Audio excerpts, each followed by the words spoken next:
You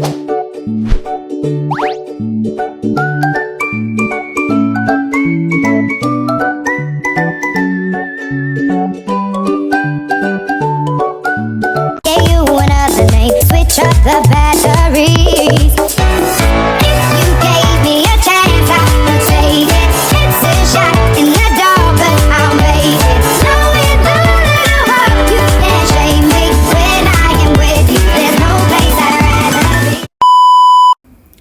Assalamualaikum warahmatullahi wabarakatuh. Perkenalkan, nama saya Renita Agustina dengan NPM 223515516028. Pada kesempatan kali ini, saya akan memaparkan materi tentang digitalisasi perencanaan dan penganggaran, budget transparansi, dan open budget.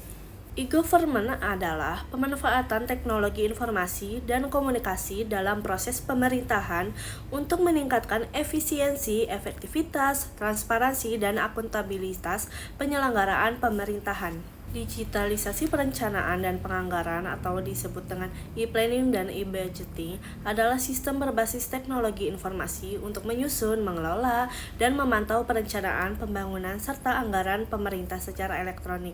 Tujuannya ialah meningkatkan transparansi, efisiensi, dan akuntabilitas dengan mengintegrasikan proses, meminimalkan kesalahan, dan memungkinkan pengawasan publik secara lebih terbuka seperti melalui platform SIP yang terintegrasi dengan e-government.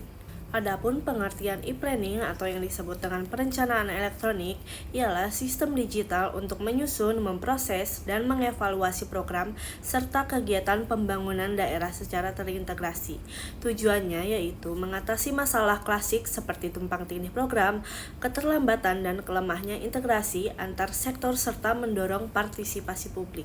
Dalam sistem aplikasi e-planning terdapat 4 modul, diantaranya yang pertama yaitu satuan harga, yaitu aplikasi standar satuan harga, harga satuan pokok kegiatan, analisis standar biaya.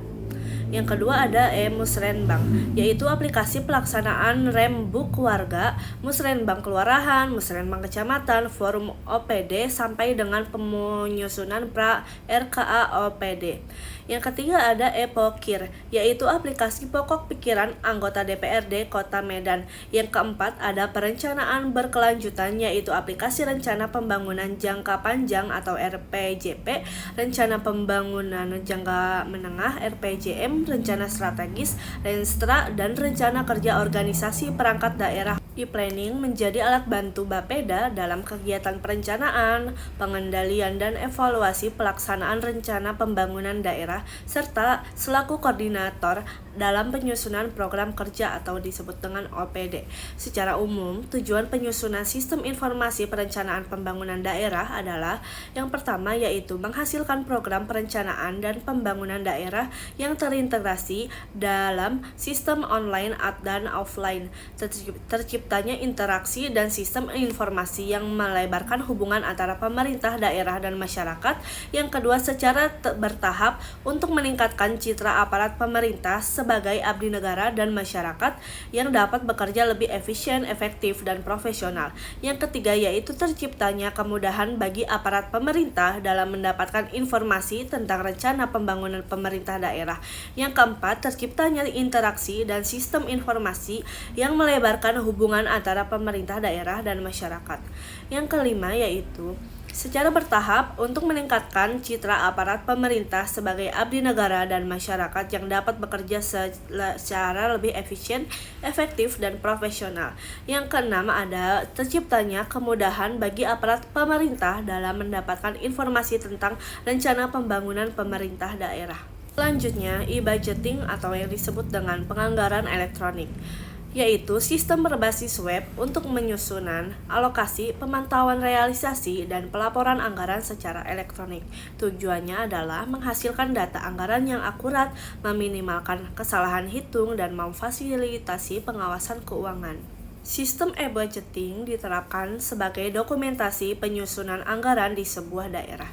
Setiap orang bisa mengakses data-data anggaran yang disusun oleh sebuah pemerintah daerah sehingga diharapkan bisa mencegah upaya penggelapan dana atau kecurangan dari birokrasi setempat. Tujuan diterapkannya e-budgeting antara lain yang pertama yaitu memberikan proses yang lebih cepat dalam penyusunan anggaran, yang kedua menghemat penggunaan kertas sehingga akan mengurangi biaya dalam penyusunan anggaran, yang ketiga yaitu meningkatkan proteksi anggaran serta pengawasan atas anggaran tersebut baik penggunaan maupun saat penyusunan, yang keempat yaitu mengatasi tindak korupsi melalui penyelewengan anggaran. Adapun manfaat e-budgeting adalah yang pertama yaitu kontrol akan lebih mudah dilakukan. Yang kedua, kontrol dapat dilakukan secara tahap perencanaan. Yang ketiga yaitu transparansi anggaran dapat ditingkatkan. Yang keempat yaitu kontrol realisasi anggaran akan menjadi lebih mudah dilakukan. Selanjutnya, budget transparansi dan open budget. Budget transparansi atau yang disebut dengan transparansi anggaran yaitu keterbukaan penuh pemerintah dalam menyediakan informasi fiskal yang relevan secara tepat waktu dan mudah diakses publik. Sementara open budget atau anggaran terbuka adalah konsep yang lebih luas yang mencakup transparansi, partisipasi publik, dan pengawasan anggaran untuk memastikan keputusan pemerintah selaras dengan kebutuhan rakyat yang dinilai melalui instrumen seperti survei anggaran terbuka atau Open Budget Survey (OBS) oleh Kementerian Anggaran Internasional. Budget transparansi fokusnya yaitu ketersediaan dan aksesibilitas informasi anggaran seperti dokumen perencanaan, pelaksanaan, dan pengawasan secara menyeluruh. Tujuannya yaitu membangun kepercayaan publik dan memungkinkan akuntabilitas. Contohnya yaitu publikasi dokumen anggaran lengkap, laporan realisasi, dan informasi program atau kegiatan. Open budget atau anggaran terbuka fokusnya mencakup 3 pilar. Yang pertama yaitu transparansi anggaran, yang kedua partisipasi publik atau masukan publik dalam proses anggaran, yang ketiga yaitu pengawasan anggaran oleh lembaga formal dan publik. Tujuannya yaitu memastikan pengelolaan sumber daya publik atau pajak dan utang benar-benar mencerminkan prioritas dan kesejahteraan rakyat. Contoh penilaiannya yaitu mengevaluasi sejauh mana pemerintah menyediakan dokumen anggaran seperti buku 1-8 dan seberapa efektif masyarakat bisa terlibat dan mengawasi. Hubungan keduanya, transparansi anggaran adalah elemen fundamental dari anggaran terbuka, tetapi anggaran terbuka adalah konsep yang lebih komprehensif yang juga memasukkan peran aktif warga negara. Sekian pemaparan materi yang dapat saya sampaikan. Terima kasih. Wassalamualaikum warahmatullahi wabarakatuh.